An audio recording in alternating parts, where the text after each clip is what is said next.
I think we are live. So hey, Darren, we already chatted a bit before this. And welcome to the people who already have joined. I see more people are joining, so we can just wait for a second before we actually dive in. Maybe a little icebreaker. I'm actually based in Rotterdam, the Netherlands. I'm from Latvia. And Darren, where are you based actually?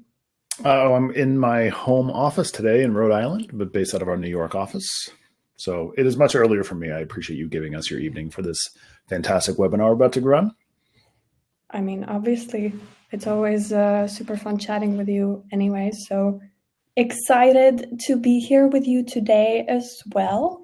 Shall we just go ahead and start with introductions? Would you like to tell us a bit more about what it is, who you are, and what you do, and so forth? You going to put that pressure on me? I have to start? Of course. All right, I'll try it. Okay. Well, yes, thanks everyone for joining today, and Anete for putting this together. I am Daren Jennings. I'm the CCO here at SpeakUp, so I look after our commercial organization.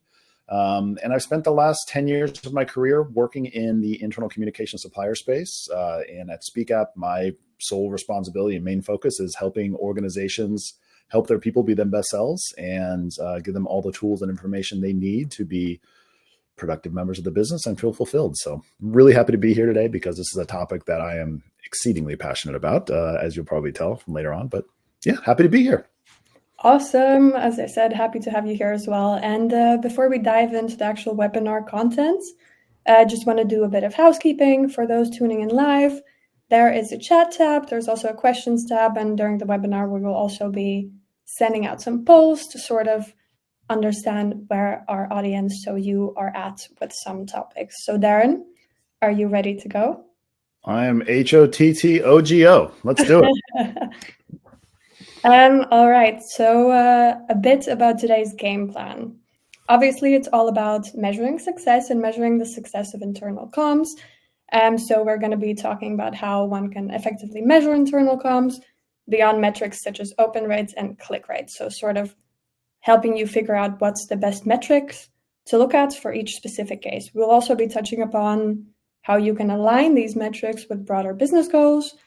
And at the very end, give you some more practical steps on getting started with the whole metrics and data side of things to improve your effectiveness of internal comms. Also nice to mention that if you have any questions during the webinar, we will have a Q&A at the end of it. So make sure to drop them either in the questions tab or the chat, and we will definitely get to it at the end. But before we dive in, we were thinking that a nice way to start this is to sort of flip the script for a second. Take a piece of paper or open that notes tab on your laptop or your phone and sort of answer these questions. You can also answer them in your mind, of course. What if you just stopped all internal comms? What if your job didn't exist at all? What negative impacts would then ripple through the business? And we sort of want you to keep these questions in mind as we go throughout the webinar to see how things might change and how your perception on this might get affected as well. So, without further ado, the first section of our fantastic webinar is internal comms measurement, the ultimate game of hide and seek. So maybe a bit more of a personal point of view from somebody working in marketing. It has taught me a lot about how important it is to connect with audiences, obviously, and measure the success of the things that you're doing, campaigns, etc., etc. And there's some parallels with that in terms of internal comms. Both need to resonate with the audiences, but there's a key difference there. Marketing ROI can directly be tied to revenue, conversions, even though there are some things that are a bit more difficult to measure than others. But internal comms metrics is really about measuring things that are not so easy to quantify or measure in most cases, which then means that often we lose sight of the bigger picture, caught in metrics like open rates and clicks. Definitely happens to me sometimes as well with marketing campaigns. But the thing is, these numbers don't really reveal the true picture, right? It doesn't show us the big picture behind the things that we're doing and the impact that they're having. So where does that leave us? And I think this is the first poll of our webinar. So go ahead and vote. And we will quickly wait to see what are the results.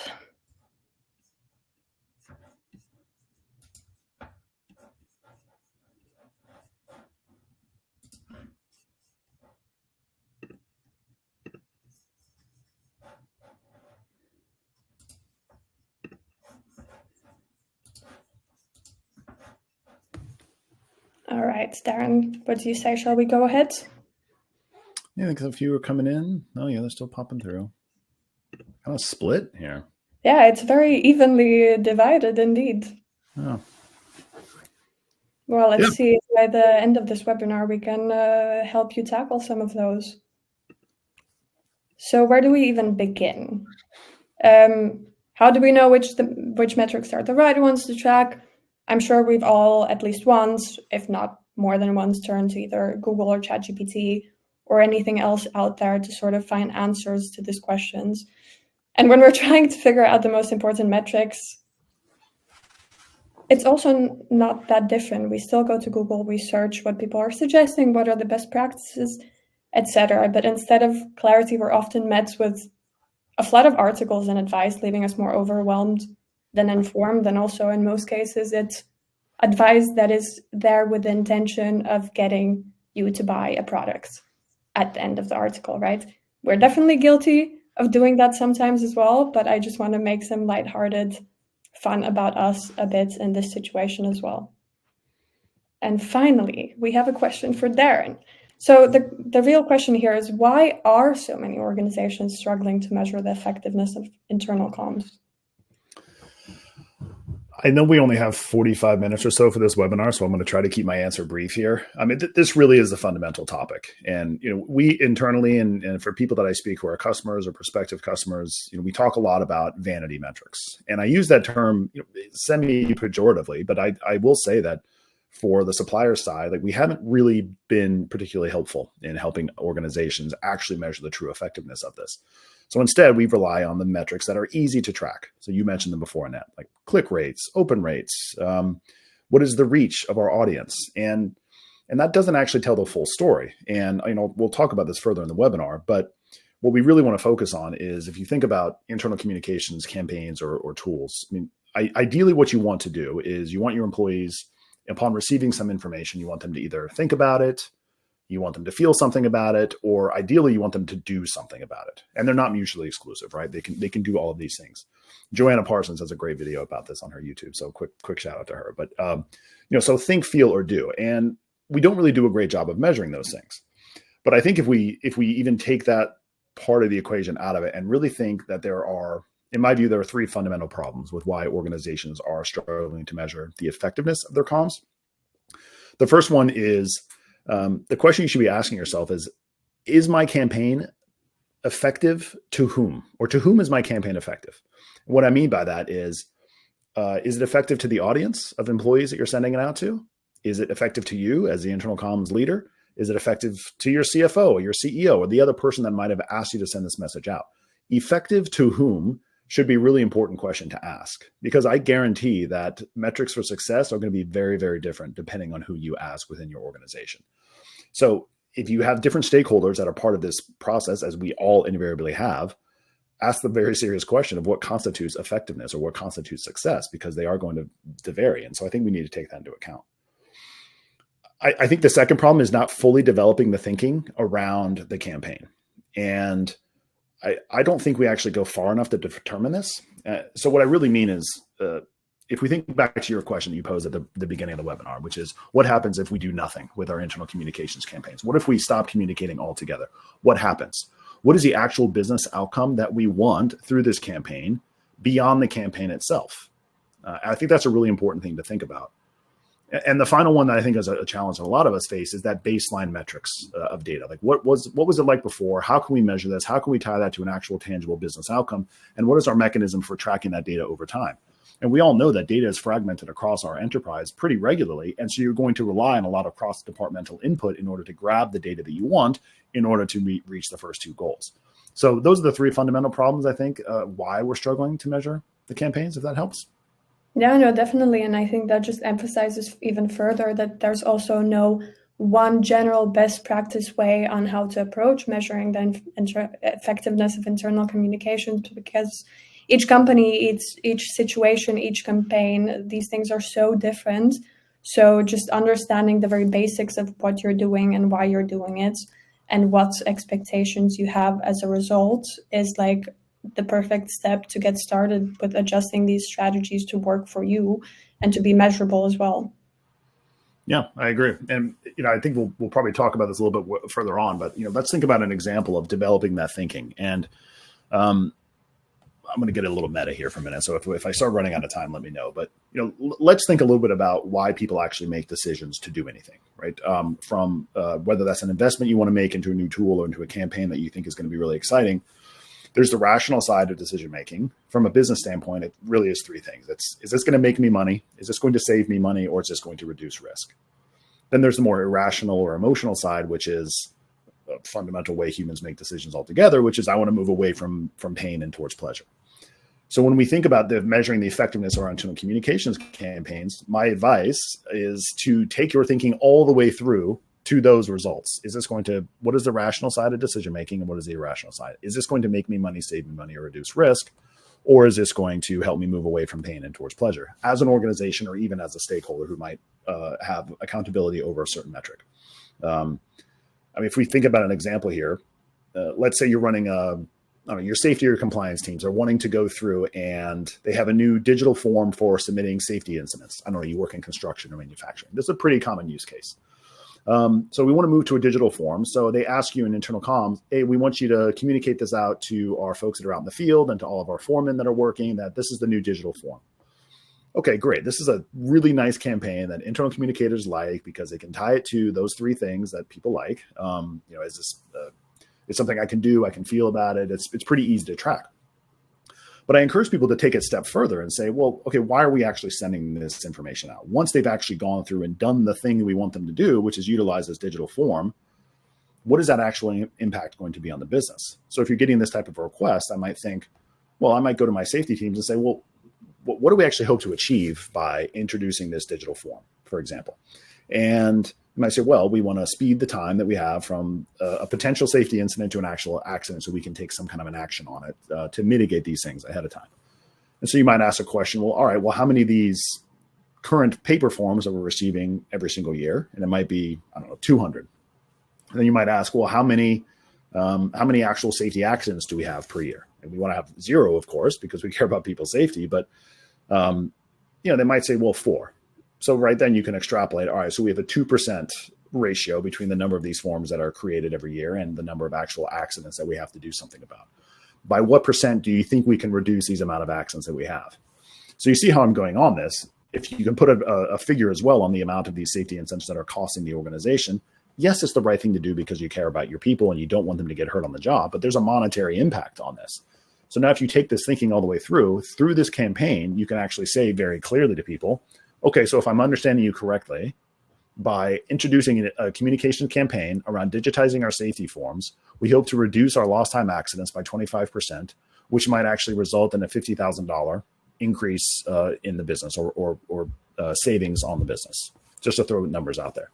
But taking that thinking all the way through, and now, of course, you can backfill metrics along the way, and I know we're going to talk about that later on, but by actually tying the specific campaign that you're running to the tangible business outcome at the end, that is going to be a much stronger case that you're going to be making about how is this going to be effective.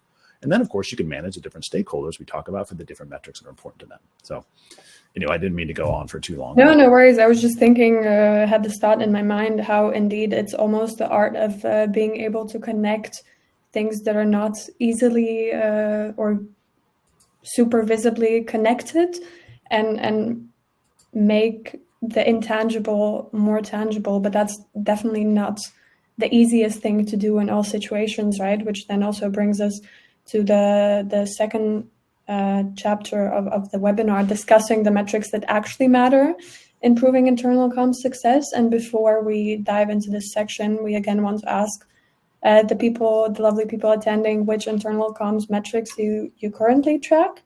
Is it open rates and click-through rates?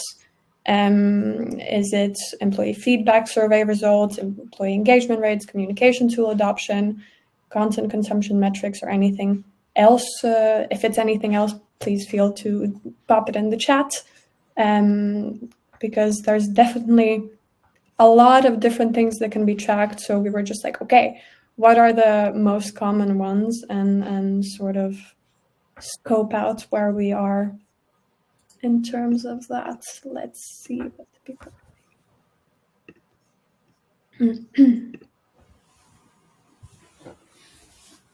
I have a feeling it's going to be a pretty even split this time as well. Mm-hmm. All right, it looks like we're 50-50 on employee engagement rates and also content consumption metrics, which are definitely a fantastic place to start. But since we're here to find out how we can even improve it, I think it's important to ask you, Daren, why should we even track these metrics, and how do we know which ones truly impact the business results? Because everybody knows that employee engagement rates matter, leads to improved retention rates, to increased happiness, etc. But is it really the metric that can tell us the most about the success? Yeah, there's not a single metric, of course, as we all know this. I mean, it comes back to the point we made earlier on what is the actual expected business outcome that we hope to achieve as a result of this particular campaign, or our broader internal communication strategy to begin with. If you're managing your stakeholders and you're understanding what their success metrics are, their expectations of success, and you could put a quantifiable impact on some of those things, then it's a matter of tracking the key points along the journey. And I know we'll talk about this in a moment, but I think some of the ones that truly impact the business, let's start with a baseline of the metrics that I think are important. Like, you want to be able to track things on over time. That's the way you can start to spot trends. So you should be looking at a minimum. What is your monthly active user rate, your daily active user rate, your engagement rate? That is how many people are actually interacting with your content. How many people are coming back to your content on a frequent basis? I mean, these are the absolute minimum things that you wanted to achieve. But to truly know how they're going to impact the business results, again, I think it's really important that we focus on the actions and the outputs that are taking place there. So again, if the point of our campaign is we want someone to do something, then we want to track how many times they have done the thing. But it's of course important to track all of these metrics because it's a good validation point for us to ensure that, well, we're on the right track. And even if something is not going the way we hypothesize, then we can learn a lot from it and start to say, this is where we might have gotten wrong, and this is how we can do better next time. Yeah, indeed. I remember also during our prep for the webinar, we briefly discussed how it's important also to track how these things differ per job role, location, language preferences, and etc., to sort of identify these trends. And for example, one department or location is doing better than the other one, and sort of build upon that. Indeed. Nice. And I'm noticing actually just in the poll that employee engagement rates is one of the most common ones for internal comms metrics to track. Obviously, that's a really important one. And this is, I think, where a lot of people struggle is in my view, it's kind of in the middle of the experience for the employee. So employee engagement is influenced by all the things that we're doing ahead of time. And they're not all within internal communications. Of course, there's other things about, well, is my office nice? Do I have an enjoyable work environment? Are there opportunities for advancement? Of course, comms can help influence those things. But the further down impact of a higher employee engagement of his course is increased profitability, increased retention, increased customer satisfaction, all these wonderful things that come out of it. But a challenge I think that a lot of people face is that the impact on employee engagement scores is a very long tail lagging indicator of all the things we're working on. How do we actually know that we're on the right track ahead of time? So hopefully we can talk about some of those points later. I think we might have time for that, indeed. I think you already briefly touched upon it in the beginning, but do you have any idea or any tips on how internal comms professionals can measure those long-term impacts of things that are not exactly immediately visible or observable, like, for example, trust, improved trust, or anything along those lines that the employee might have in the company? Yeah, I think you can utilize some different frameworks here. If anybody is familiar with the KPI framework, we have broader organizational goals and sub goals underneath them. But if we've gone through the exercise, primarily, we've already talked about what is the actual tangible business outcome that we want from this. To your point, it can take a long time for us to reach them, but we can backfill certain metrics that we think or hypothesize are actually pointing us in the direction of that impact we want to have. So take the example that we started with at the top of the webinar, where we want people to do the thing and fill out the form. Well, how can I measure how many people are doing the thing? That's a pretty easy way to understand that it's going to have an impact. But you might also understand some other metrics that might be a bit more hidden. So if you're working with your safety teams, well, what is your time to action? How many times have you been able to take an action following a form, and how does that compare to the way things were doing ahead of time? But if you were really thinking about this in a constructive way, it's really about assigning specific metrics that you can measure along the way in pursuit of that goal. Because if you just wait until the very, very end, it might be tricky. And by the way, if you're maybe not trending towards that outcome that you're hoping for, you can course correct in the middle if you start to see some of those mid-level metrics going off track. Yeah, spot on. I mean, couldn't have said it any better myself. But then it also begs us to wonder, are we missing out on any overlooked metrics that are not perhaps included in these top 10 blogs on Google when we type in internal comms metrics, and they could actually be a big deal? Yeah, I think so. Actually, if you go to the next one, it'll help me remember what I had written down here. But these are some of the ones that I really liked. So the acronym CORE is a really useful way to remember these overlooked metrics. So the first one I think about is cost per engaged employee. And what I mean by that is it's not the same metric as employee engagement score. This is the total number of people who have engaged meaningfully with the content that you've put out, whether you're putting it out on your employee experience platform or an email newsletter or digital signage or the thing you want them to do, whatever meaningful engagement they have. So that could be a like, it could be a comment, it could be someone who just claps, however you choose to engage that. But your cost per engaged employee, you of course have to now determine what is the cost of your campaign. So that's the cost of all of your resources and all the time and the various tools that you've sent out. How many people have engaged meaningfully with that? And that's a really useful metric along the way to say, it's a combination of qualitative and quantitative, because you can assign a number to that as well, but you can also then drill down on that number a bit further to understand, well, what has that engagement been? Has it been largely positive? Has it been largely negative? Is it neutral? Cost per engaged employee can be a really useful metric to help understand the reach and what it actually costs to get people to do a thing. Another one that I like is your engagement trends over time. That is your ongoing engagement trends. So if this is part of a broader campaign, and a lot of people, when you're running comms, this is not just one and done, right? You're weaving in polls with a quick update, with a longer news announcement. Maybe there's some video content. Maybe you're sending a follow-up by text message or email. And you're mapping out your campaigns. The ongoing engagement trends can actually help you determine, is interest waxing or waning over time? Are people becoming more interested, less interested, or is it about the same as you're communicating this? And it can help you get a good determination of, is people's interest still being held throughout this process? If it's a really important change management type of an initiative, that's something to be very mindful of, so you can start to take action on, well, what can I actually do to ensure that we can keep people keep that momentum going for it. The next one, the retention of messages. I like this one quite a lot. So this is where you can, if you're sending out some information and maybe it's just the information you want someone to think about. Hey, here's something that we want you to think about, or here's a thing we want you to do and think. Retention of messages can be really useful. You might send a poll or a quiz to folks that are, after you've sent the message out, are they actually retaining the message? So we keep coming back to the example at the top of the hour. We're digitizing our forms. Maybe you run a quick poll to the audience that you sent that out to. Are you aware that we have this new form for our safety submission, for example? And you want to be able to track that. And ideally, that score goes up. It'd be great if you could do it ahead of time and then afterward. But tracking the retention of your messages is really good. Yeah, I think also, if I can add, for the retention of messages, to sort of almost gamify the knowledge testing, if you want to call it that, it can also be a great alternative to do some more interactive quizzes. If any of you tuning in have an employee app, you can always super easily either embed those or just create them and sort of keep that momentum going, while not making the employees feel maybe like it's a more formal test, but rather a fun, rewarding, gamified experience of, I guess, freshening up their knowledge and seeing where they are in terms of all the things that they should know, like policies and et cetera. Yeah, I think that's a good point. And, despite the shameless plug here, I think it's really useful if you're thinking about targeted audiences, which is such an important part of this. If you have a single platform that you can use to do all of these things, then it does obviously make that job a lot easier, and it's easier for you to track your success. Yeah, indeed. And then you can indeed also super specifically measure how that works per department and etc. But now we're just going into a shameless promotion. So let's go to the fourth important metric that you have here. Yeah, this one's pretty self-explanatory, and it is, I think, important. It's the engagement follow-up effectiveness. So that's the E. So again, if your campaign is around doing something, which ideally they are, you just simply track what was it like before, during, and after. Are they actually doing the thing you want them to do?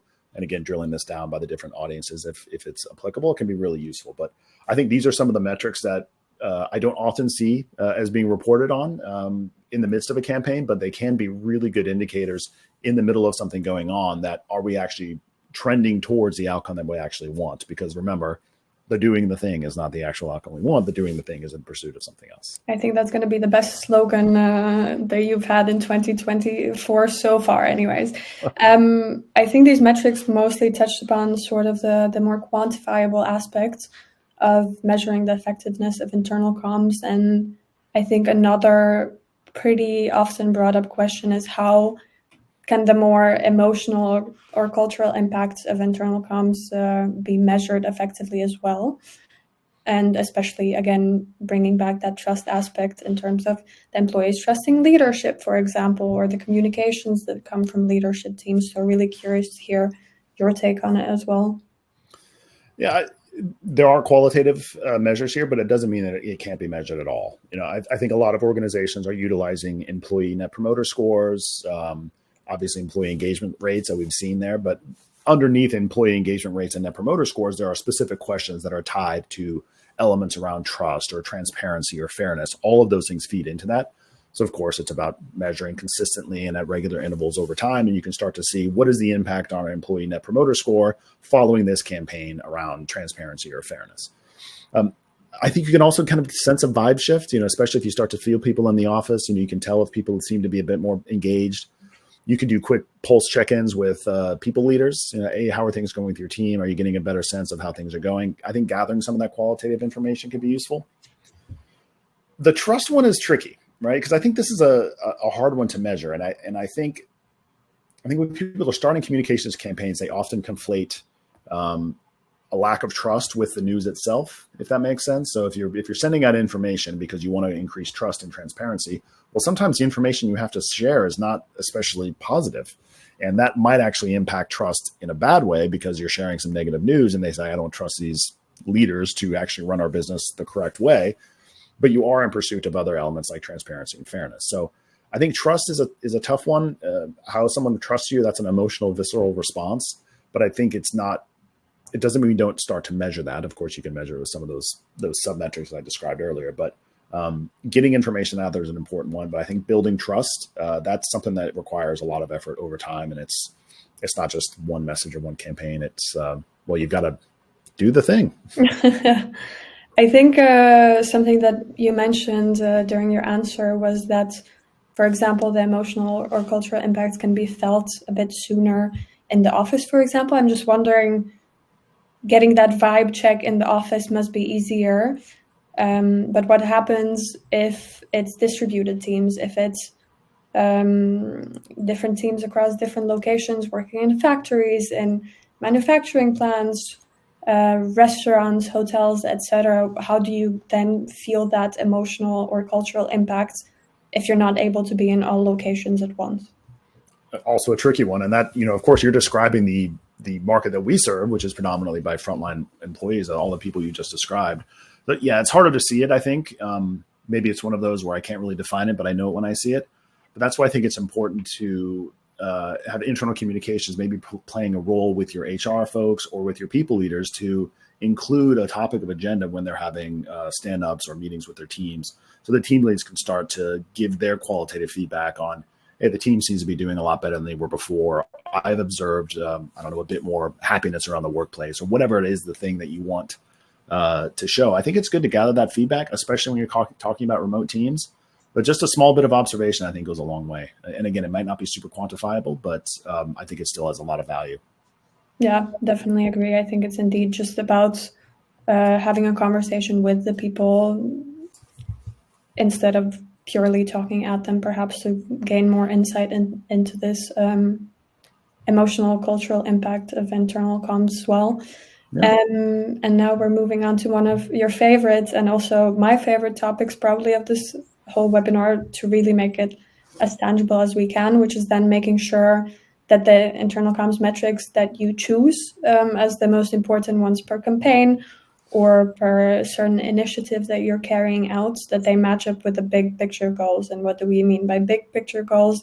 It's indeed the broader business objectives to also then justify or rather get the buy-in from important stakeholders, but we will get to that towards the very end.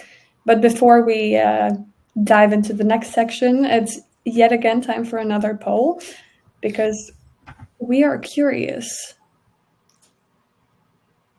about how you evaluate the current alignment you have between the metrics you use for internal campaigns and the more organizational strategic goals. I see so far there's a pretty even split and it keeps on changing all the time. I think it's pretty clear to say that there's no one conclusive answer and it's really between unsure and somewhat aligned on it, but that's why Daren is here today as well, to sort of talk you through how to achieve that alignment a little bit better and also in a simple way. So how do the right metrics show internal comms impact on big picture goals? I think it's a very broad question, but I know that you enjoy talking about these topics. So let's dive in.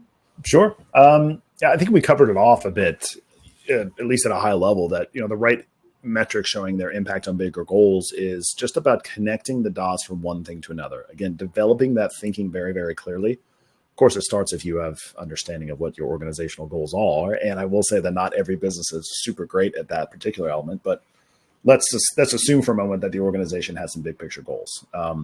And it's just about developing that thinking and how specifically can I impact that? I think that's a really important part of the entire process is breaking it down into smaller chunks, just like that KPI framework. If anybody uses that, it could be a really useful tool that says the sum of all of these things influences that. And then that has a sum of a bunch of other things that influences this and on and on. Hey, yeah, you also indeed prepared a very nice, simple and straightforward example of this. So would you mind sort of walking us through it and illustrating this and indeed breaking it down into more digestible, simple to understand bits? Sure. Yeah. So this is just a sample goal. Say your organization wants to increase its profits by 25% year over year.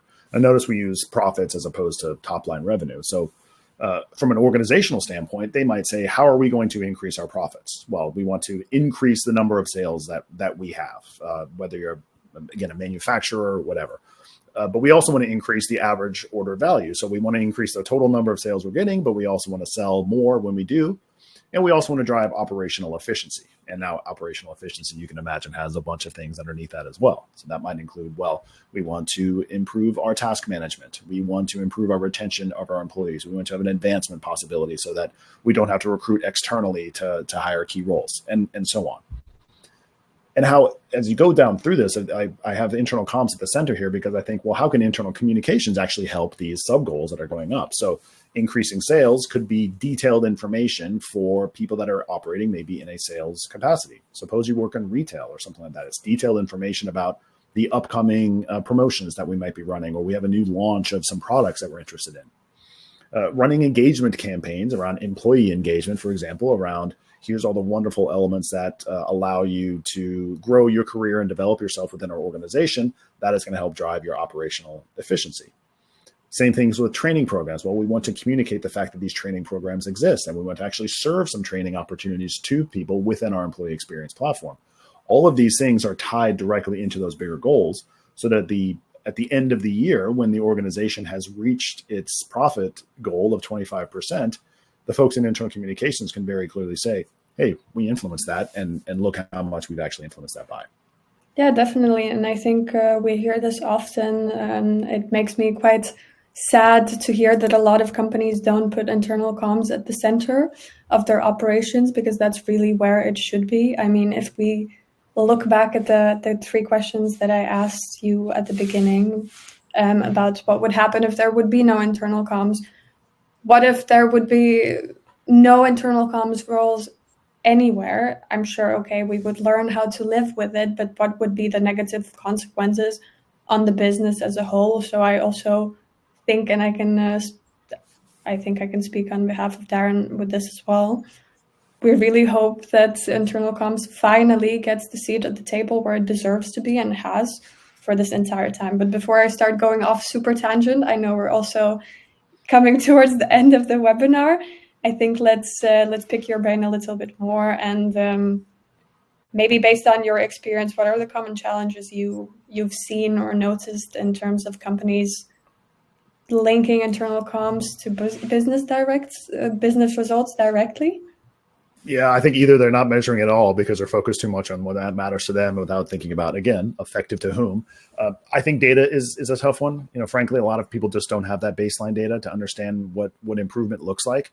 And they often rely on other external stakeholders. So if you need to know what is our cost to hire a replaced employee, for example, you rely on other departments on that. So I think gathering the right data is an impediment, but I think before that even happens is not really focused on the right things. Is this actually going to be effective by taking that thinking all the way through? If you start there, I think you're going to really have a much easier time of linking those campaigns to business results. No more vanity metrics. Nobody cares. Yeah, enough with the impressions and clicks and open rates. They can only tell us so much. And I think that also sort of brings us towards the closing chapters of the webinar. So how can internal communications professionals and then these metrics that they choose to use per campaigns or initiatives support bigger goals like culture change or better customer experience? I think you already gave an example of that previously when you spoke about increasing profit and how that connects the business goals, internal comms, and all of those things. But do you have any examples for culture change or improving customer experience, for example?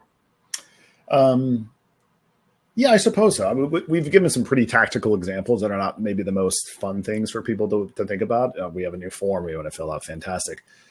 Looking about cultural change and providing a better customer experience. I mean, the reality is that purpose really is the currency of work today. I think, especially among younger workers, is tying every single one of these campaigns towards some broader purpose beyond themselves. That is what drives and changes culture. That is truly what drives engagement.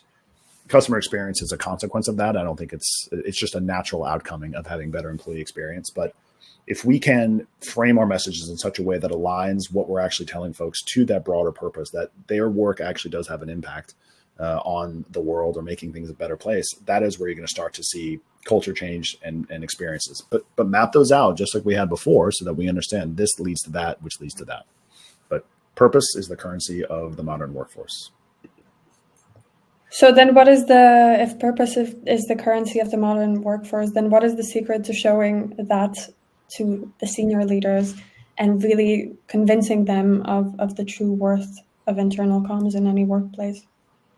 Yeah, I'm continually baffled that we have to answer this question over and over again. I mean, the snarky response is, well, it's the right thing to do for our people. But internal communications has a very important role, I think probably a vital role to the organization's success, as we've demonstrated, because without it, then all of these problems that impact things like employee engagement and productivity and retention, no one is there to address them. But I will say that I have to blame ourselves and the industry a bit here, because I don't think we've done an effective job of actually measuring the true impact of the internal communications in terms of those things which motivate investment by leaders, which is it's going to save me money, it's going to make me money, or it's going to reduce my risk, and it's going to help me move away from pain and towards pleasure. So if we're able to map those things out, and have a very clear and succinct message about that. So we know when this metric for employee trustworthiness falls below this, that it has this impact on employee retention. Having a very clear understanding of the correlation between those points is actually going to make a very big impact, I think, when you're talking about senior leaders or stakeholders to underscore the true value of it. But again, find out what success looks like to them. Now, if we're talking about this example, we've got looks like a CEO type person who's going to be recording a video. Now, in this particular circumstance, they might love those vanity metrics because the CEO herself might be saying, "Oh my gosh, look how many people are viewing my video I posted." But let's not follow ourselves into that trap and go back to those vanity metrics. We want to point to the fact that, hey, this video got a lot of views, the reason we had you do this video in the first place is because transparency and exposure to leadership is one of the important points that we've pulled from our employee engagement survey. Having these regular videos is driving those metrics up. And when we're driving those metrics up, look what happens to our retention and look what happens to our discretionary effort. And we start to see a reduction in absenteeism. Our customer satisfaction scores go up. So I don't want to make this a massive issue. We've got one video that's going to cause the rainbows and butterflies to come out, but tying those metrics back consistently and just making sure that you've done your homework and you have a good idea. Be a honey badger is another one. I heard that expression recently. Do you know what a honey badger? Have you heard about that? I have no idea.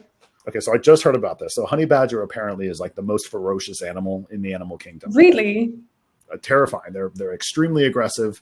They will stare down a pride of lions, and the lions will go away, and there's this little thing. But the honey badger is very vocal and very aggressive and very, very ferocious to the point where you actually get things done that you wouldn't think possible. So the reason I bring up being a honey badger is if you feel confident in these numbers and you know what you're talking about and you feel passionate about them, make your voice heard and make your voice heard amongst the people and your senior leaders. I mean, you do have a seat at the table. Bring out your inner honey badger and go nuts. Exactly. So then to get to more practical steps for using data and metrics to then improve employee engagement, which was indeed voted as one of the most tracked internal comms metrics. Where do we begin with that? If you're just diving in, well, I think this does come back to the previous point, which might seem obvious, but in my experience, it's really not that common. So ask yourself a couple of basic questions. What are we trying to accomplish and why? What happens if we don't do this? And if you have that goal in mind and understanding what your stakeholder actually wants, trying to make that information quantifiable is really important. It does bring a lot of clarity. And the reason that we started with what happens if we do nothing at the start of this is because it really does help clarify those objectives a little bit. Well, these bad things are going to happen. So if you're just diving into data for internal comms, I think it's make sure to utilize SMART goals. That's pretty standard, right? We want to improve employee engagement scores around awareness and transparency from 1 to 10 in the next 6 months period. And maybe that might seem too high level. I don't know. But, I think if you're just diving into some of these data points is, what do you want people to actually do with this information? Do you want them to think about it? Do you want them to feel something? Or do you want them to actually take an action and do things? But I think the best example I can give of the best advice that I've seen our organizations do if they're just starting data, be consistent and measure the same things over time and don't overcomplicate it too much. But as long as you're consistent and have a pretty good reliance on it, that's going to really give you a good head start. Yeah, definitely. And that also sets you up for a good sort of process of comparing this data, right? If you set up a few metrics up front, then you know what you need to track, then you can inform the relevant stakeholders about it and continuously keep on checking your progress or sort of improving and finding places to improve without having to think of a new metric to track for every campaign, right? And I think that is probably the most important question. Okay, we have the data, we have the metrics, we have the measurements. We've tracked them for a long time, but how do we make sure that this data actually drives real change instead of just being an analysis in a document that somebody glances over and nothing happens? Well, I think if we take our own advice, and this is the beauty of starting with really developing the thinking all the way through to that final business outcome, that is a much more compelling case to make a change, or at least to continue doing the thing that you want to do, because it's actually demonstrating very clearly in quantifiable terms, this is the impact of these campaigns. If you say, well, look how many people did the thing after we asked them to do the thing, a lot of people will look at you with blank stares and say, well, so what? So if you want your data to actually drive real organizational change or increased commitment to doing some of these things, starting at that framework is really, really useful. But remember, we ask our employees to acknowledge or to do something with the information that we're sending out. We should hold ourselves to the same degree of account. We are sending these campaigns out. What is the thing that we want to actually accomplish? And let's make sure we can track that. And I think it's perfectly appropriate if we're looking at those metrics along the way, that, hey, this is where we thought was going to happen, and then we learned this, and next time we're going to take the following steps. But if you are measuring very specific outcomes all the way to the very, very end of save money, make money, reduce risk, then I think you're going to have a much better compelling case for change as opposed to a spreadsheet that gathers dust somewhere. Yeah, and nobody wants that. We want our insights and all the data that we work on to be put into action so we can improve engagement and just overall improve company culture, make people really appreciate the value of internal comms and everything that comes with it. And I think to sort of bring it back to where we started again, if you remember those questions from the beginning about, again, what would happen if there would be no internal comms, what would happen in the company, do you still feel the same way about measuring internal comms, or did it help perhaps put things into perspective a little bit more? We definitely hope that it did. And we also urge you to ping us on LinkedIn or comment under the event as well, and just sort of share your insights or how your perspectives changed.